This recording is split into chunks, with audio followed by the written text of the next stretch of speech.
Assalamualaikum dan selamat sejahtera kepada semua. Hari ini kumpulan kami akan membentangkan tajuk tentang sejarah pembentukan masyarakat majmuk Indonesia. Seperti yang kita tahu, Indonesia ialah sebuah negara yang terdiri daripada pelbagai kaum, agama dan juga budaya. Akan tetapi, bagaimanakah keadaan ini terbentuk? Dan bagaimanakah sejarah memainkan peranan dalam menjadikan Malaysia sebuah negara yang majmuk seperti sekarang? Dalam pembentangan ini, kami akan membincangkan beberapa aspek penting. Yang pertama, peranan penjajahan British dalam membawa imigrasi. Yang kedua, pembahagian ekonomi mengikut kaum semasa penjajahan. Yang ketiga, perjuangan kemerdekaan yang menyatukan masyarakat. Dan yang keempat, cabaran dan usaha perpaduan selepas kemerdekaan. Saya akan mulakan dengan gambaran umum tentang zaman penjajahan British dan kemasukan buruh asing ke tanah Melayu. Assalamualaikum dan selamat pagi. Saya Arif Lamsyah bin Nazman, nomor metrik 07 DKM 21F 2048. Hari ini saya akan membentangkan tentang peranan penjajahan British dan kemasukan imigran. Penjajahan British di tanah Melayu bermula pada abad ke-19 dan memainkan peranan besar dalam pembentukan masyarakat majmuk. Apabila British mengembangkan aktiviti ekonomi, terutamanya dalam sektor perlombongan, biji timah dan perladangan getah, mereka memerlukan tenaga buruh yang ramai untuk menggerakkan sektor-sektor ini. Oleh kerana kekurangan tenaga buruh tempatan, British memutuskan untuk membawa masuk buruh dari luar. Imigrasi Cina dan India menjadi titik penting dalam pembentukan masyarakat majmuk. Bagi orang Cina, dibawa masuk ke tanah Melayu untuk bekerja dalam sektor perlombongan biji timah, terutamanya di negeri-negeri seperti Perak dan Selangor. Pada masa yang sama, orang India pula dibawa masuk untuk bekerja di ladang-ladang getah, terutamanya di Selangor, Negeri Sembilan, dan Johor. Selain itu, pendatang dari India juga dijadikan pekerja di sektor awam rendah seperti polis dan kerani. Pemasukan mereka bukan saja mengubah populasi tanah Melayu, tetapi juga membawa masuk budaya, bahasa, dan agama yang berbeza.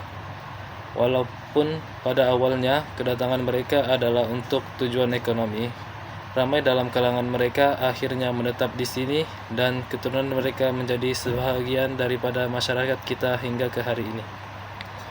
Namun kedatangan mereka tidak diiringi dengan usaha untuk menyatukan mereka dengan penduduk tempatan, yang menyebabkan perpecahan sosial.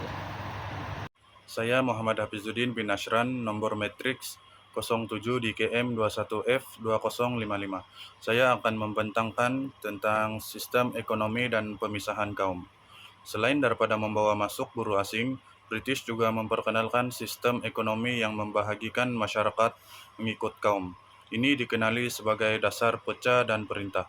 Pendekatan ini menyebabkan setiap kaum berperanan dalam sektor ekonomi yang berbeza, yang secara tidak langsung mengekalkan perbezaan sosial dan budaya antara kaum. Orang Melayu diberi peranan sebagai petani, khususnya dalam bidang pertanian padi, dan mereka kebanyakannya tinggal di kawasan luar bandar. Orang Cina pula tertumpu di kawasan bandar dan bekerja dalam sektor perlombongan serta perdagangan. Orang India dibawa masuk sebagai buruh kasar di ladang-ladang getah yang terletak di kawasan pedalaman.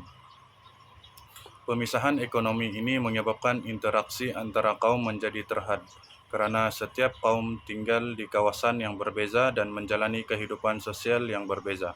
Walaupun ini memperkukuhkan struktur ekonomi kolonial, ia juga menyebabkan jurang perbezaan antara kaum semakin meluas. Walaupun kaum-kaum ini hidup dalam satu negara, mereka jarang berinteraksi antara satu sama lain. Ini mengekalkan sifat majmuk yang terpisah. Saya Rene Romanto, nomor metrik 07 DKM 21F 2054. Selepas kemerdekaan Malaysia terus berdepan dengan cabaran untuk menyatukan masyarakat yang majmuk. Peristiwa 13 Mei 1969 yang merupakan rusuhan kaum menjadi pengajaran penting tentang pentingnya perpaduan antara kaum. Kerajaan menyadari bahwa perpaduan tidak boleh dipandang ringan dan pelbagai dasar telah diperkenalkan untuk memupuk integrasi nasional. Salah satu usaha utama ialah pelaksanaan Dasar Ekonomi Baru (DEB) pada tahun 1971. Tujuan utama DEB adalah untuk mengurangkan jurang ekonomi antara kaum, terutamanya dengan memberi lebih banyak peluang ekonomi kepada orang Melayu dan Bumiputra yang sebelum ini ketinggalan. Selain itu, kerajaan juga menekankan pentingnya sistem pendidikan kebangsaan, di mana bahasa Melayu dijadikan bahasa pengantar utama dalam usaha untuk menyatukan generasi muda. Selain daripada dasar ekonomi dan pendidikan, Malaysia juga memperkenalkan rukun negara sebagai falsafah kebangsaan yang menekankan perpaduan dan keharmonian dalam masyarakat. Dasar-dasar ini menunjukkan bahwa walaupun Malaysia adalah sebuah negara majmuk, usaha untuk mewujudkan perpaduan sentiasa diutamakan. Salam sejahtera, nama saya Davidson Pedro, nomor matriks 07 DKM 21F2004. Saya akan membentangkan tentang perjuangan kemerdekaan dan kerjasama antara kaum. Walaupun pada mulanya masyarakat di Tanah Melayu dipisahkan mengikut kaum dan ekonomi, keadaan ini mula berubah semasa perjuangan untuk kemerdekaan.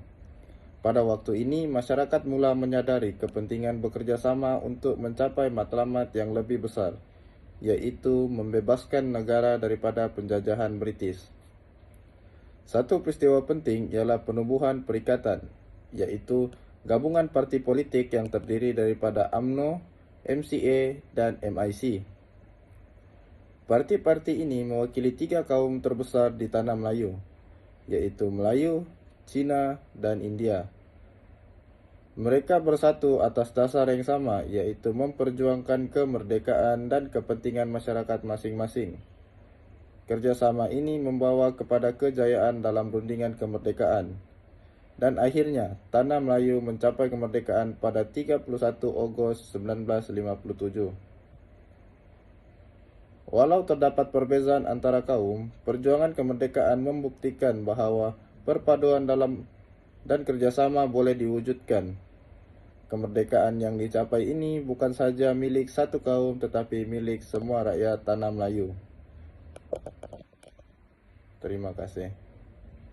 Sebagai kesimpulan, sejarah pembentukan masyarakat majmuk Indonesia adalah hasil daripada pelbagai faktor sejarah, termasuk penjajahan British, dasar ekonomi yang memisahkan kaum, perjuangan kemerdekaan, dan usaha perpaduan pasca kemerdekaan.